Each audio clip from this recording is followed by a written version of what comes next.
இந்த பக்கவாத நோய் ஒருவருக்கு வந்துவிட்டால் மிகுந்த சிரமமாக இருக்கும். நவீன மருத்துவத்தில் இதற்கு பல்வேறு வகையான மருந்துகள் கொடுத்தாலும் இந்த நோயை பூரணமாக சரி செய்ய இயலாது. பல ஆண்டுகள் இதற்கு தேவைப்படும். ஆனால் இந்த தைலத்தை தயாரித்து நாம் வைத்து கொண்டோமானால் மிக குறைந்த மாதங்களிலேயே அந்த நோயை நாம் விரட்டி அடித்துக் கொள்ளலாம். ஆகையால் இப்போது அதன் செய்முறையை நாம் பார்க்கலாம். முதலில் நன்றாக கடுகு எண்ணெயை காய்ச்ச வேண்டும். அன்பான நேயர்களே, நாம் எந்த வரிசைப்படி சொல்கிறோமோ அதே வரிசைப்படி தான் தைல வர்க்கத்தை காய்ச்ச வேண்டும். ஏனென்றால் நம் சித்தர் பெருமக்கள் ஒவ்வொரு பொருளோடு மற்றொரு பொருள் சேரும் போது அந்த பொருளுக்கு வீரியத்தன்மை அதிகரிப்பதாக கூறுகிறார்கள். ஆகையால் தொலைக்காட்சியில் பார்க்கும் நேயர்கள் இந்த தைல வர்க்கத்தை மாற்றாமல் அதே வரிசையில் காய்ச்ச வேண்டும். அப்போதுதான் அந்த தைலத்திற்கு மிகுந்த நன்மை ஏற்படும். நன்றாக சூடு ஏறிய கடுகு எண்ணெயுடன் நாம் வேப்பெண்ணெயை சேர்த்து மீண்டும் ஒரு முறை காய்ச்ச வேண்டும்.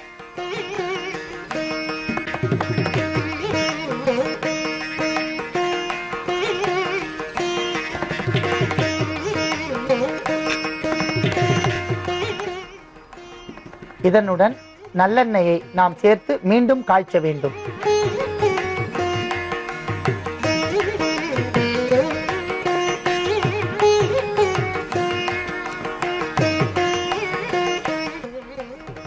அடுத்ததாக விளக்கெண்ணெய் சேர்த்து மீண்டும் காய்ச்ச வேண்டும்.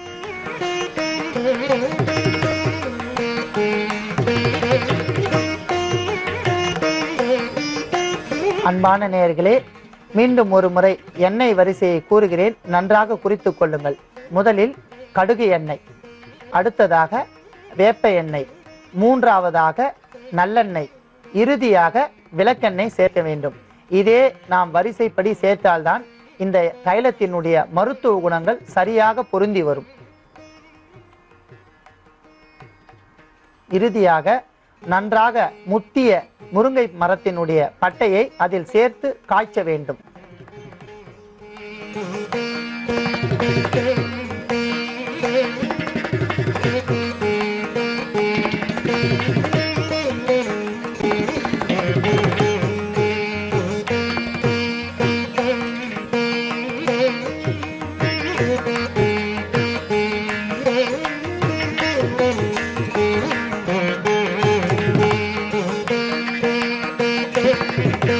அன்பான நேயர்களே, எந்த ஒரு மூலிகை குணம் கொண்ட மரத்தை நாம் வெட்டக்கூடாது. நமக்கு மூலிகை தைலம் தயாரிப்பதற்காக வேண்டி மட்டுமே அந்த மரத்தினுடைய வேர் பகுதிக்கு மேலாக இருக்கக்கூடிய பட்டையை மரத்தினுடைய அடிபாகத்திலிருந்து தேவைப்படும் போது கொஞ்சம் வெட்டி எடுத்து கொள்ளலாம். அப்போதுதான் அந்த மரத்தினுடைய வேர் பகுதி சாகாமல் இருந்து மரம் முழுமையாக நமக்கு பயன் தரும். தேவைப்பட்டால் ஒழிய இந்த மாதிரியான செயல்களை நாம் செய்யக்கூடாது. ஏனென்றால் மரத்தினுடைய ஆயுள் படிப்படியாக குறைந்துவிடும்.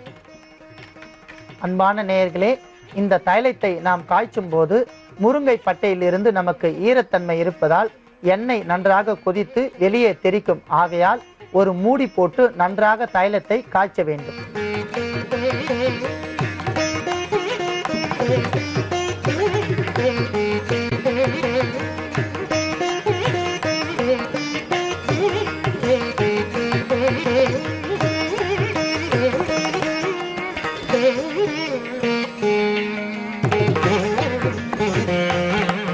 அன்பான நேயர்களே, அத்தனை எண்ணெயும் சேர்ந்து அந்த முருங்கை பட்டையினுடைய பகுதியும் நன்றாக அந்த எண்ணெயில் காய்ந்து விட்ட பிறகு சொடசொடப்பு அடங்கியவுடன் நாம் பத்திரமாக மேல் மூடியை எடுக்க வேண்டும்.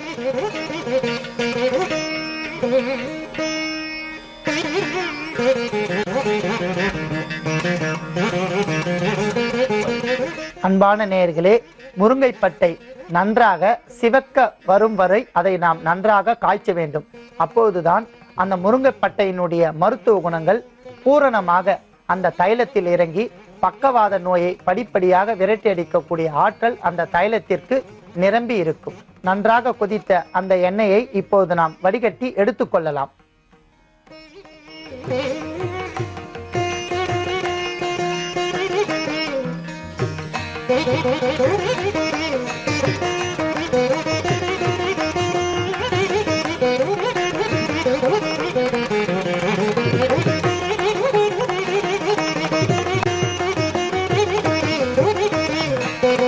அன்பான நேயர்களே, நன்றாக காய்ந்த இந்த தைலத்தை நாம் பத்திரமாக வடிகட்டி எடுத்துக்கொண்டு குளிர ஆற வைக்க வேண்டும்.